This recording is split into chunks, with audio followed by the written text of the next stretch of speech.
So this is third video related to the HRM and third video related to the unit 2 of the module C. So audio video quality over here seems to be working fine. So let us start the session now. And before starting the session, let me tell you that if you want to get all the previous lectures, you need to visit our website iibf.info where you can get all the previous lectures, chapter-wise videos, plus case study videos, chapter-wise previous questions, mock test, each and everything will be covered. And complimentarily, you will be getting access to the e-PDF notes through the Android application. And if you want to join us on our WhatsApp group, you have to WhatsApp us writing your name, mention CAIIB along with it, and WhatsApp it to the number 83609442007. We will be adding you to the appropriate group over there. The Telegram link is also available, which you can find under the description over there. So audio video seems to be working fine. So let us start the session. So we have learned so far related to the different aspects of the HRD itself. Now it is related to the life position, and the definition was given by the Harris over there. So first of all, people do what people actually do and do make assumptions related to that what is their own value, and also they assume the value of the other people. They also assume the value of the other people in a different in a given working environment over there. Okay, and that is said to be what, that is said to be life position. That where we are positioning ourselves and what at what position we do position others. Okay, so that is related to it. So if I say I and the other person, both are having the values, I'll be saying I am okay, you are okay. And if I'll be saying I am okay, that you are not okay, it means what? It means I'm having the value, but you are not having the value. If I'm saying I'm not okay, you are okay, it means I'm not having the value, but you are valued. And further, the fourth one, where I'm saying I and you both are not having any value, that is related to it. And what would be the most significant position? That will be related to I am having the value and also you are having the value. That is related to what? That is related to the life position. Okay, now we will be covering some of the definitions. First definition that we are going to cover over here, that is related to the team. Now team is what? Actually team is basically group of individuals. It is group of individuals which are interdependent upon each other, so if I say we are team of 8, what does it indicate? It indicates that we are working together dependently on each other so as to achieve the organization goals. That is related to the team itself. The team word and the group both can be used interchangeably, and further let me tell you, there is a high degree of interdependence among the team members, and further they are working together so as to achieve a common goal. That is related to what? That is related to the team itself. And further, it is related to the team dynamics. The next topic that we are going to cover over here, that is related to team dynamics, that is a group dynamics. And further, it was coined by Kurt Lewin. Now, Kurt Lewin said, what is actually group dynamics? That what was the reason related to formation of the groups? What is the nature of the group? And further, the structure and the process of the group, how the group will be functioning, and how does it affect the individual and the organization. That is related to group dynamics, that each and everything that is related to the group itself, that whether the internal nature of the group, how the group was formed, what is the structure and the process of it, how the group is going to work, how the group is going to function, and how it is going to affect the individual and the organization itself. That is related to the group dynamics over there. You just need to keep these particular factors about it in mind itself. Further, the term was coined by the Kurt Lewin over there. Now it is related to self-awareness. But before that, we will be looking at the different stages of the group formation. Now, the group formation is having 5 stages. The first stage is related to the formation, that is a forming of the group, that is related to awareness. When we just form a group, the different individuals who are having the expertise in different area, who are having the different skills, they come across each other, they get to know about each other, that they try to understand each other, and further they do try to understand the team's goal, and further what there would be what the role they have to perform in the team itself. That is they come across, and that is the part related to awareness, that is related to forming of the group. The second, it is related to storming. Now, storming is related to conflict. Why the conflict would be there? Now, I told you that different individuals are there in the group itself, and further each and every would be having their own behavior patterns and their own attitude, and they will be thinking in the different directions. Okay, so they will be storming on the different different ideas on different subjects over there, and among the members there will be conflict related to that. And further, this is a stage where the team the team attempts to define itself. Okay, that is related to storming. The third stage, that is related to the norming or cooperation. Now, for successful working of the group itself, the task we need to, if we want to perform a task, if we want to do an activity in the group itself, we must be having some norms related to that. We must be having the norms related to that, that in which manner we will be behaving in the team itself, what rules we need to follow, and what shall be the regulations over there in the group itself. That is related to the norming, and that is the third stage over there. And the fourth one, it is related to conforming. Not only and only the norms are present over there, that is not important, but also it is important that we just do follow them. That is related to conforming them. That is an adjustment. So adjusting one with the team expectations and the norms. So what the team is expecting something, the team is having the rules and the norms related to that, and the team member must be following that. That is related to conforming. Okay. And the fifth one, it is related to performing. That is a productivity. So the members behave in a mature fashion and focus on accomplishing their goals. So the team must be accomplishing. So individually, the member must be accomplishing their own role, and for the as a whole team, they must be accomplishing the goal itself. That is related to the fifth stage. That is a performing. So there are 5 stages related to it. First of all, forming. Second one, storming. Third one, norming. Fourth one, conforming, and fifth one, performing. Okay. So these are the 5 stages over there under the group formation. Okay. Now let's learn about the next concept, that is related to self-awareness. So if we want to develop ourselves, if we want to grow in one particular direction, first of all, the first stage that is related to that, we must be knowing each other. We must be knowing each other. We must be understanding ourselves, each other, so that is best for the self-development. And for that particular purpose, one must be understanding the SWOT. Now what is SWOT? SWOT is strength, weaknesses, opportunities, and threat. That is a SWOT analysis. One must be understanding that what strengths we are having, what weaknesses are over there, what opportunities, and what are the threats. Okay. And the most important framework related to that, that is a Johari window. That is a Johari window that basically explains the self-awareness concept. That basically explains the self-awareness concept, and it was a concept which was given by the Luft and Ingham. Luft and Ingham gave the concept related to the Johari window. Now it is based upon 2 dimensions. What are those dimensions? Let us have a look at it. The Johari window, it comes under the self-awareness, which was basically the framework given by the Luft and Ingham. And further, there are 2 dimensions. What are those dimensions? First of all, how much of one's behavior is known to him or to her? Okay, how much do I know about myself? That is a one dimension. And the another dimension, it is how much or he or she feels that others know about him. So what do I think that what other peoples know about me? That is the other dimension. So these are the 2 dimensions by which there are 4 arenas which were formed over there. And further, that is a concept related to the Johari window. Let us have a look at it. What are those 4 arenas? Okay. So these 2 dimensions give for windows called arena. Arena, that is first of all known to self. So there are 4 windows. There are 4 windows under the Johari window concept. One, it is a arena which is known to self and also known to each other. The second, it is related to the blind region. That is a blind window which says known to others, but we do not know about ourselves. It may be the case that we are very aggressive. We do not actually know about that, but others do know about it. That is basically the blind arena over there. The third window, it is related to closed. That is not known to us. That is not known to others. So close to others, also termed as private. Okay, so not known to us, actually that's a dark region, but the closed region is related to what? That is known to us but but not known to others, which is basically known to us. We know each and every aspect related to that, but it is not open to others. That is a closed. And fourth one, it is the dark, which is not known at all. We do not know about it, about that self, and further the others also do not know about it. Okay, that is a dark window over there.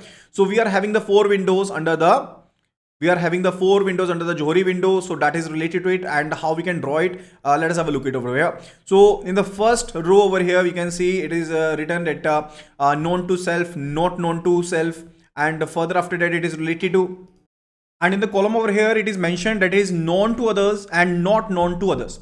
So in the first column over here, which is known to ourselves and also to others, that is said to be arena. And further, which is not known to ourselves but known to others, that is called blind region. The third one, it is a closed one, that is a private to us but not known to others. And the fourth one, it is a dark, which is not known to others and not known to ourselves itself. Okay, so this is a concept related to the Johari window over there. And further, based upon that, also the case study has already been asked over there. So kindly please do pay attention to it. Okay, the next one, it is related to Johari window itself. It says that so as to increase the productivity and so as to increase the effectiveness of the team itself, it is very much necessary so as to increase the size of arena. To increase the size of arena, arena is that particular region which is known to us and also known to others. Okay. Then next it is related to emotional intelligence. Emotional intelligence. So if we want to reveal the success of one person in his or her own life, in that particular case IQ is being used. We basically use the IQ so as to measure how effective one is actually. But that particular factor is not particular enough. That is not basically enough itself. If you want to look into the factors related to that how one person will be behaving in the team itself or will be behaving in the organization itself. Okay, so the Daniel Goleman provide the framework related to that. He basically found that there is a relationship between the IQ and the other factors too. So what were the other characteristics? Those were related to those are basically characteristics related to be the emotional intelligence that is required.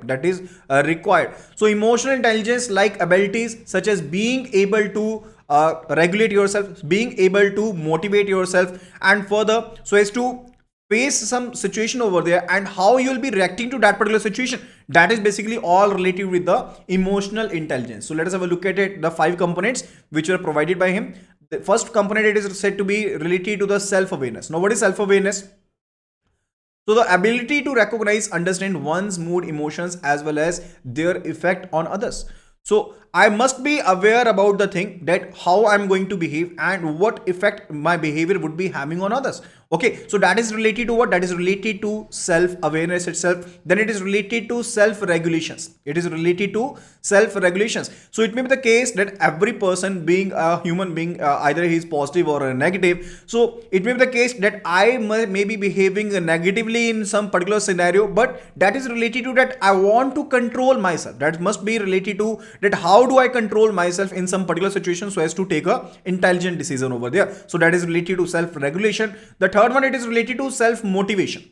So we must be self-motivated. We must be self-motivated and we must not only be working for a status or a prosperity, but there must be some other, other criteria, there must be some other factors which should be motivating us, so as to achieve our goal with the same energy.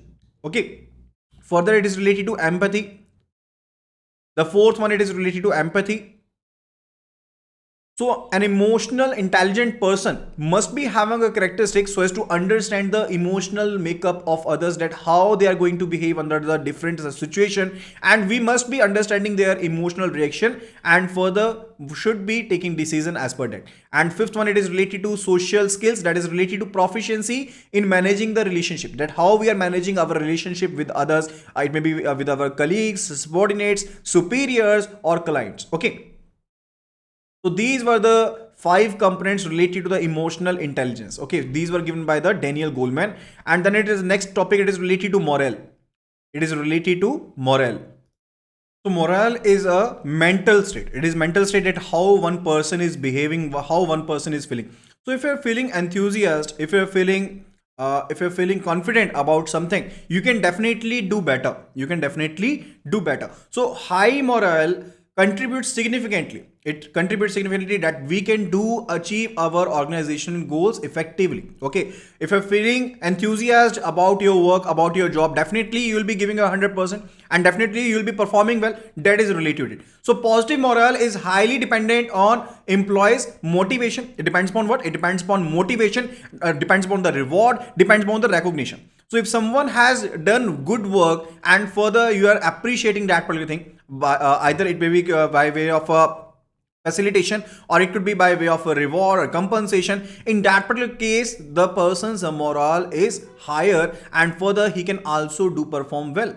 Okay, whereas the poor morale impacts every aspect of the business itself. Then it is related to the talent management. Now what is talent management? Let us have a look at the definition first of all. So talent management refers to anticipation of required human capital. So I already told you that now employees are assets, and further it is said to be related to anticipation of required human capital, that what human capital you will be requiring for all the tasks to be performed within an organization and planning to meet those needs, that how we will be how we will be fulfilling those human needs over there. That is related to it. And the term related to the talent management was coined by McKinsey in 1997. Okay. So talent management is what? It is science of using strategic human resources, that how we are going to utilize our human resources, and further how we can do plan that what would be the anticipation of this human capital in our future need, what will be our future needs related to that, and how we will be fulfilling those needs. That is related to the talent management itself.